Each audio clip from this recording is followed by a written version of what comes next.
Жездаланың мақтан тұтар перзенттерінің бірі, ақын драматург, аудармашы, ғалым, ұстаз, режиссер. Жезқазған қаласының құрметті азаматы Кенжебай Ахметов 60 жаста. Бір басына сан өнерді сыйдыра білген 8 қырлы жанның мерейлі белесіне орай облыс орталығында Кенжебай шығармашылығының апталығы өтуде. Кенжебай Ахметов 1963 жылы Жаңарқа ауданына қарасты Қарағаш ауылында дүниеге келген. Бүгінде қара өлеңнің қара шаңырағына адал ұлдың есімі берісі Арқа, әрісі Алтай мен Атырау, Алатау мен Қаратауға етене таныс. Қалалық орталықтандырылған кітапханалар жүйесінде өткен кеш басты кейіпкердің ақындық қырына арналды. Поэзия патшалық құрды, тұнық өлеңдер төрге озды. Ағыл тегіл ақылдан алқымыскен бүгінгінің беделі тілшімда. Өлеңдейтін өзгеше әлемге өзіндік үнімен қосылған Кенжебай Ахметов бірнеше облыстық республикалық жыр додаларының жеңімпазы. Кенжебаймен кездесуге келген замандастары мен қаламдастары, бір топ шәкірттері шайыр шығармашылық жайында парасатты пайымдарын ортаға салды.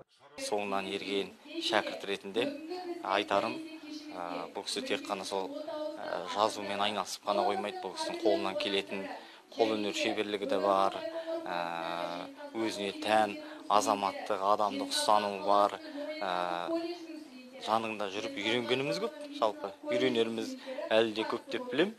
Кітапханадағы кешке ақынның алыс жақыннан оқырмандары да ат басын тіреген. Сондай ойлы оқырманның бірі шалғайдағы Шеңбер ауылынан арнайы келген Бауыржан Алпысбеков. Кенжебай Ахметовті бұрыннан оқимыз, ол кісімен қатармыз. Шығармаларын үзбей оқып, іздеп жүреміз. Қазақ еліндегі өнерге сүбелі үлес қосып жүрген азамат ретінде жақсы танимын. Өте жақсы ұйымдастырылып, жақсы кеш өтіп жатыр. Қалалық мәдениет және тілдерді дамыту бөлімінің ұйытқы болуымен қолға алынған шара өлең сүйер қауымды бір серпілтіп тастады. Алпыстың биігіне шыққан айтулы ақын кеш ұйымдастырушылары мен жиналған жанкүйерлеріне ағынан жарылып алғысын айтты.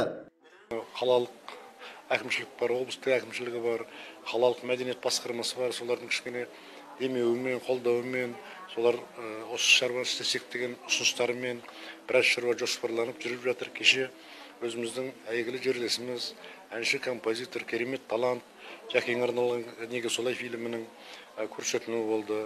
Жалпы енді елдің ықыласы да, көзқарасы да, құрметі де бір адамға жетерлікте болып жатыр ғой, оған Аллаға мыңда бір шүкір.